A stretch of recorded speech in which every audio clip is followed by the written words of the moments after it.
14 dans le 5 à 8 de l'été à Rouge FM. Et on est avec Louis-François Marcotte, le nouveau marié, pour nos jeudis gourmands.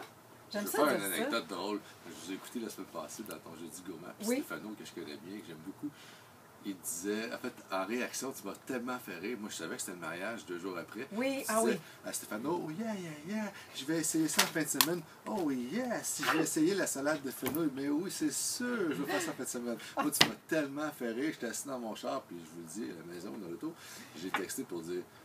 Ben oui, tu vas faire ça en fait. Pas vrai en anglais, là, tu sais. Oh, je peux pas croire que tu as raconté ça, Louis-François Marcotte. Je te remercie. Alors, toi, je vais peut-être essayer tes recettes en fin de semaine.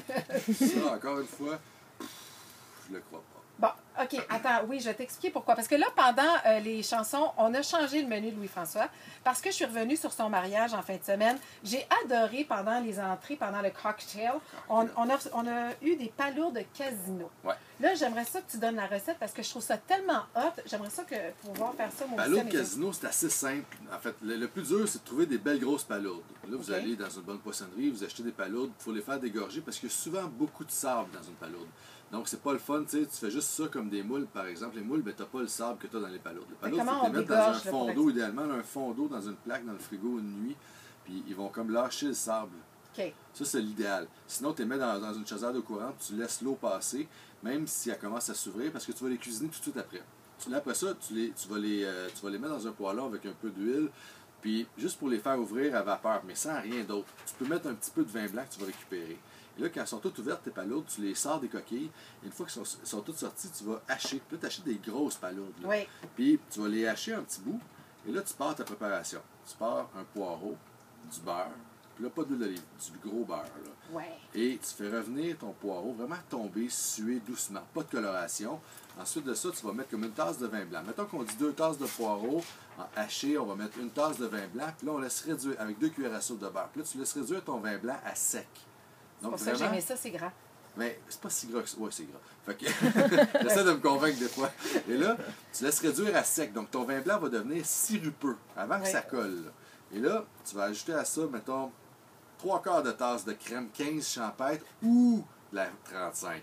Et là, tu laisses réduire ça encore. Tu mets boulettes, sel, poivre. Puis moi, j'aime beaucoup une petite gousse d'ail à la fin. Oui. Et là, tu as tes palourdes que tu incorpores à tout ça. Mais ça fait un mélange assez collant. C'est pas une sauce que tu veux. Quelque chose qui se tient parce que tu as réduit ta crème pas mal.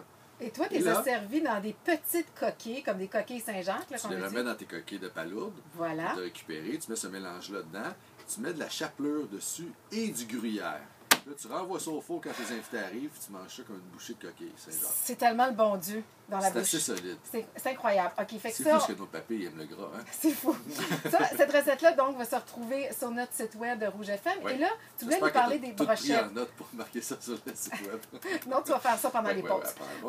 Brochette de poulet. J'appelle ça la brochette de poulet à la grecque. Parce que acheter des brochettes toutes faites à l'épicerie ou à la boucherie, quand on ne sait pas trop la marinade, à moins que vous ayez un top boucher, on fait des brochettes. En fait, tu mets les cubes de poulet, tu embroches ça assez serré, sans rien d'autre. Ben, sinon, un peu de bacon entre chaque petit bout. Okay. Ça peut être le fun. Et ce que je fais, c'est de l'origan séché. Là. Oui. Ils en vendent 2 sortes maintenant. Mais en fait, ils vendent des branches d'origan séché à l'épicerie. Achetez ça à la place du petit pot, parce que le petit pot, vous ne savez pas trop ce qu'il y a dedans, puis ça fait combien de temps qu'il est là-dedans. Et après ça, est-ce qu'on me dit 4 minutes ou 4 secondes? Non, tu peux continuer.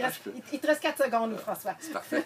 Et donc, l'origan, mettons, là, pour 4 belles brochettes, tu mets 3 gousses d'ail hachées. Puis je peux aller à 4, moi, je suis capable. Oui. 4 hachées, avec l'équivalent de 4 poitrines de poulet pour faire 4 à 6 brochettes. Et ton ail, ton origan, mais là, tu en mets comme 3 cuillères à soupe d'origan. Les branches, tu vas juste les égrener dessus. Zeste de citron, de l'huile d'olive, puis un petit peu de sirop d'érable. Sel, poivre. Oh, j'aime ça. C'est bien simple. Mais après ça, tu fais griller des... c'est le truc, c'est de pas trop cuire tes brochettes. Tu laisses pas ça sur le barbecue pendant 20 minutes. Là. Ça, c'est comme 5 minutes de chaque côté maximum. D'accord. Alors, cette recette-là de Louis-François Marcotte va se retrouver aussi sur notre site web.